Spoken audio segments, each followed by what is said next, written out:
This guide will show you how to install the 2012 to 2014 Ford Focus carbon fiber exhaust trim made by Next Generation Parts and Accessories by California Pony Cars. This first step is optional, but to help with the bond of the 3M tape, clean around the exhaust area using glass cleaner.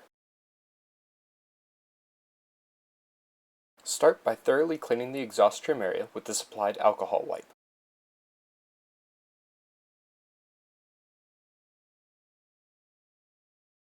Line up the carbon fiber trim to get a feel for how it will fit.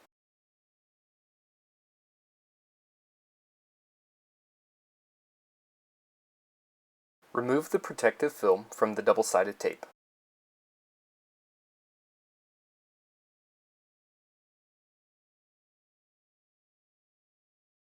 Line up the carbon fiber trim and press firmly to stick into place.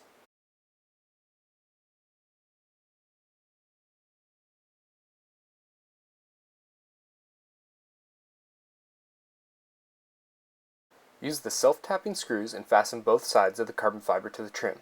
You do not need to drill. Enjoy the look of your new carbon fiber exhaust trim.